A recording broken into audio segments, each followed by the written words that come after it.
అదే RTV app వార్తల్ని క్షణాల్లో చదివే అవకాశం ఉంటుంది. ఒక న్యూస్ పేపర్, ఒక టెలివిజన్ ఛానల్ మీ చేతుల్లో ఎప్పుడు ఉంటాయి. మరి ఏ మాత్రము అక్కడ ఉన్నటువంటి ఒక వార్డు మెంబర్ కూడా గెలవనటువంటి మన ముఖ్యమంత్రి గారి సోదరుడు తిరుపతి రెడ్డి గారు, మరి ఆయనకు 144 సెక్షన్ ఆయనకు వర్తించదా? పోలీసుల యొక్క భయం ఆయనకు లేదా? పోలీసులు ఆయన అడ్డుకోరా?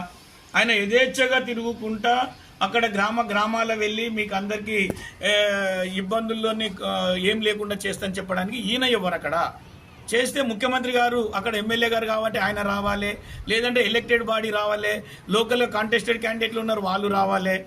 ఇవన్నీ పక్కన పెట్టి ఎమ్మెల్యేగానే ఇప్పుడు ముఖ్యమంత్రి గారి తమ్ముడు అన్న అట్లా తిరగడము ఎంతవరకు కరెక్ట్ అని చెప్పేసి భారతీయ జనతా పార్టీ ప్రశ్నిస్తున్నది.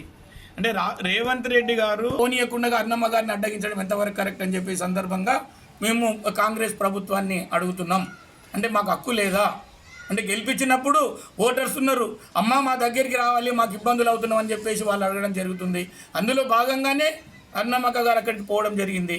ఈ రకంగా అరుణమ్మక్కను మీరు అడ్డగించడము ఎంతవరకు కరెక్ట్ అని చెప్పే సందర్భంగా ముఖ్యమంత్రి గారిని కానీ అధికార యంత్రాంగాన్ని కూడా అడుగుతున్నాం. అదేవిధంగా కలెక్టర్ గారి పైన దాడి జరగడం ఇది హేయనీయం.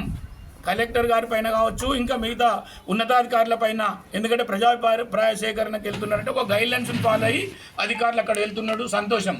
కానీ వాళ్ళ పైన దాడి చేయడము ఇది సామాన్య జనాలు చేయలేదు. ఇది కాంగ్రెస్ పార్టీ వాళ్ళ యొక్క మూకలు అక్కడ వచ్చేసి ఎట్లన్నా చేసి భయభ్రాంతులకు గురి చేయాలి. ఈ రకంగా గొడవలు చేస్తే ఏదో రకంగా వాళ్ళ మీద కేసులు పెట్టేసి ఊర్లను ఖాళీ చేసి మన పని మనం చేసుకుందామని చెప్పేసి చేయడంలో ఒక భాగం మాత్రమే.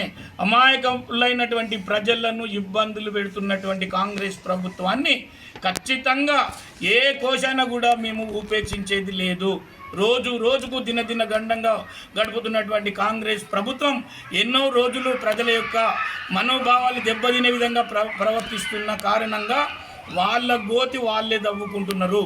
మీరు మంచిగా పాలన చేస్తారని చెప్పేసి మీకు ఓట్లేసి గెలిపిస్తే ఈరోజు సామాన్య జనాల పైన మీరు విరుచుకుపడుతున్నారు. కాబట్టి ఖచ్చితంగా వాళ్ళ యొక్క గోస, వాళ్ళ యొక్క శాపనార్థాలతోన కాంగ్రెస్ ప్రభుత్వం కొట్టుకుపోవడం ఖాయమని చెప్పేసి ఈ సందర్భంగా గుర్తు చేస్తూ అరుణమ్మక్క గారి యొక్క అడ్డు చేసినటువంటిది అక్కడక్కడ పోకుండా అడ్డుకున్నందుకు ఇది మేము నిర్ద్వందంగా ఈ సందర్భంగా మేము ఖండిస్తున్నాం.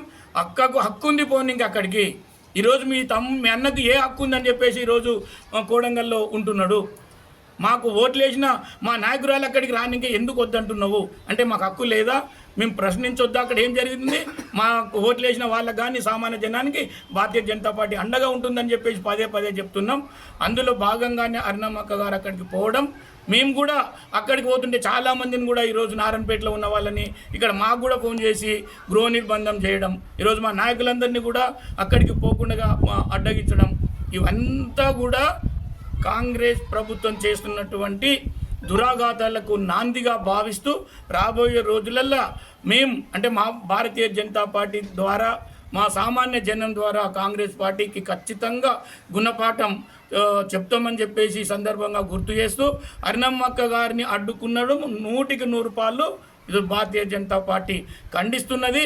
అక్కకు ఇబ్బందులు కనుక మీరు కలిగిస్తే ఖచ్చితంగా ఇది మీకు రాబోయే రోజులలో అడుగడుగున మీకు గండాలు తప్పవని కాంగ్రెస్ నాయకులకు, కాంగ్రెస్ అధిష్టానానికి ఈ సందర్భంగా హెచ్చరికలు జారీ చేస్తూ భారత్ మాతాకి. మరిన్ని వీడియోస్ కోసం ఛానల్ ని సబ్స్క్రైబ్ చేయండి. లేటెస్ట్ అప్డేట్స్ కోసం వాట్సాప్ ఛానల్ ని ఫాలో చేయండి. అండ్ లింక్ డిస్క్రిప్షన్ లో ఉంది.